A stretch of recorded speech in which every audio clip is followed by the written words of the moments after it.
मैं सदन में खड़ा होकर के इस बजट पे चर्चा करते हुए कहना चाहता हूं कि इस बजट में फुटपाथ पर रहने वाले, छप्परों में रहने वाले, झुग्गियों में रहने वालों के लिए क्या है, उनके लिए क्या है।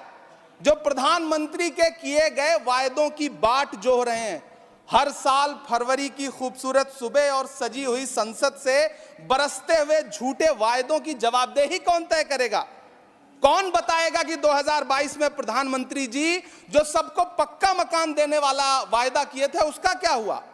लोगों के सरों पर छत देने वाले प्रधानमंत्री जी के जुमलों से अलग उन्हें यह क्यों नहीं दिखता कि राज्यों में बैठे हुए उनके नुमाइंदे लोगों के सरों की छतें उजाड़ रहे हैं। उत्तर प्रदेश हो, असम हो, जम्मू कश्मीर हो, मध्य प्रदेश हो, भाजपा शासित राज्यों के बुलडोजर न सिर्फ लोगों के घरों को उजाड़ रहे हैं बल्कि कुचल रहे हैं लोकतंत्र को, संविधान को, अदालतों के मेयार को।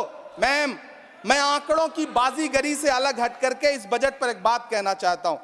आंकड़े तो ऐसे हैं इस बजट के, ये कह रहे हैं 4 करोड़, वित्त मंत्री जी 3 करोड़ कहती हैं, प्रधानमंत्री जी 4 करोड़ कहते हैं। पहले तो आप इस झूठ में ही आपस में ही सलट लीजिए कि 4 करोड़ सही है या 3 करोड़ सही है।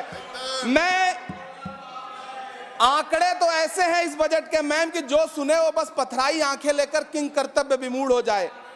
लेकिन झील में पानी बरसता है हमारे देश में, झील में पानी बरसता है हमारे देश में, खेत पानी को तरसता है हमारे देश में, जिंदगी का हाल खस्ता है हमारे देश में, दूध महंगा खून सस्ता है हमारे देश में। मैम, रोजगार, महंगाई, किसान, मनरेगा, पेट्रोल डीजल के दाम, गैस सिलेंडर के दाम, फसलों की एमएसपी की गारंटी, इन सब जन सरोकार की बातों से इस बजट का कोई लेना देना नहीं। हमारे ट्रेजरी बेंच के साथी हंगामा कर रहे हैं। मैं तो कहना चाहता हूं मैम, वो एक बार इनके एक नेता एक गांव में गए और उन्होंने गांव में कहा कि गांव वालों आओ, मैं तुम्हारी समस्याएं समाप्त करना चाहता हूं। गांव वाले इकट्ठा हो गए। नेताजी ने गांव वालों से कहा बताओ तुम्हारी 2 समस्याएं बताओ, मैं दोनों समस्याओं का यहीं पे समाधान करूंगा। तो गांव वालों ने कहा साहब हमारी पहली समस्या है कि हमारे यहाँ कोई हॉस्पिटल नहीं है।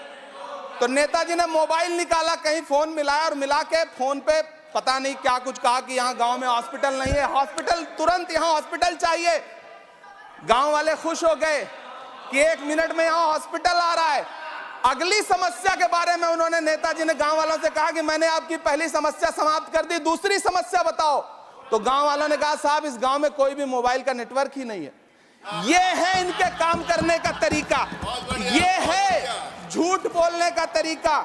इन्होंने वायदे किए बड़े बड़े, जो 10 साल के इनके वायदे हैं मैं उनके बारे में बात करूंगा।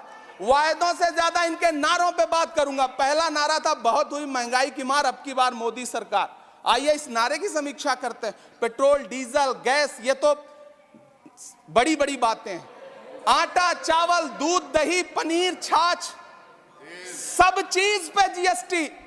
अरे ये फिल्में टैक्स फ्री करने वाले लोग कफन तक पर जीएसटी लगा रहे हैं और ये गरीबों की बात करते हैं। मैम ये सरकार झूठ की सरकार है।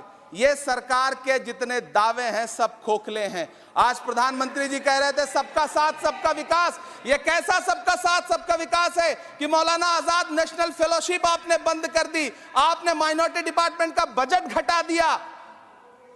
आप कह रहे हैं सबका साथ सबका विकास, आप बात करते हैं बेटी बचाओ बेटी पढ़ाओ। हमारी आंखें हाथरस से लेकर, कठुआ से लेकर के और देश की जंतर मंतर की सड़क वो देख रहे हैं, जब हमारी ओलंपिक पदक लाने वाली बेटियों को प्रधानमंत्री की चौकी